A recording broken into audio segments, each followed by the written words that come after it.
Looking live right now at Everbank Field.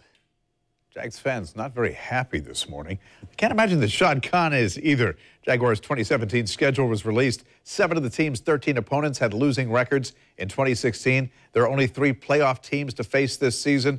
No primetime games. Culpepper, it is a tough start, a tough finish. What do you make of it? Well, I will say your point about only 3 playoff teams on the schedule, that can change in a hurry one year to the next in the National Football League. And frankly, this Jaguars team probably doesn't need to have a murderer's row of playoff teams on that schedule if they want to take a step forward this year with the first year under Tom Coughlin's guidance back in Jacksonville.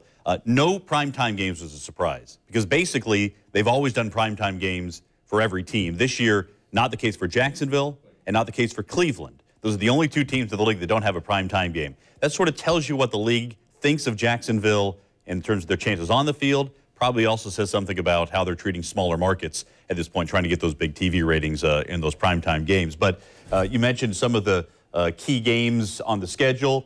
Certainly when you start off right out of the gate taking on a Houston Texans team that should be decent, not great. It's not a great team. They were a playoff team a year ago.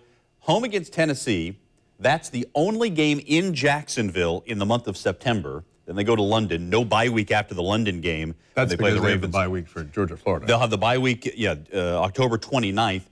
It's going to be interesting to see how that affects both the Jaguars and the Ravens coming back and getting right back into action.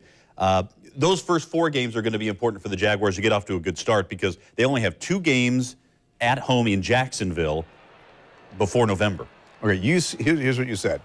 If the Jaguars are decent at Thanksgiving, the schedule helps them out. Yeah. Otherwise, not so much. Not so much. And here's why. If they're decent by the time Thanksgiving rolls around and getting into the month of December, they have 3 straight home games in the month of December.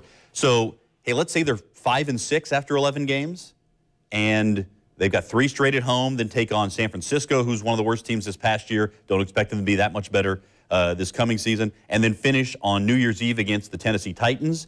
You've got a chance to do something. Problem is, you've got to do it on the road more often than not in that first 11 games because you just don't have many home games to make up ground. So the schedule maker did not help the Jaguars from that standpoint unless they can overcome what is, again, a little bit of a soft schedule, but one that didn't really play into their favor. And in terms of the weather, Jacksonville, you train in Jacksonville, you deal with the heat.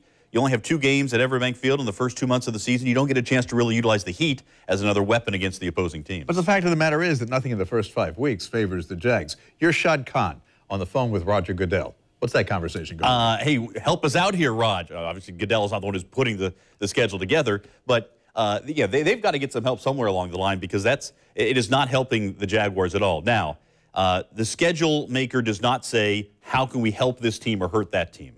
It's a very complicated process. We understand that. But when you are a team that has been an afterthought in the National Football League, hasn't been in the playoffs in almost a decade, nobody's going to go out of their way to make sure everything is hunky-dory. The Jaguars, they have an advantage playing in London because they've traveled there. They know how to do that.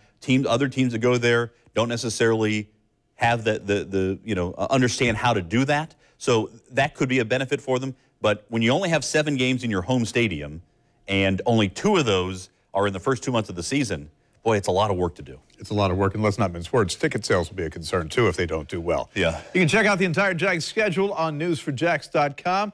Read commentary from the News for Jax sports director, Sam Kavoris. Jen.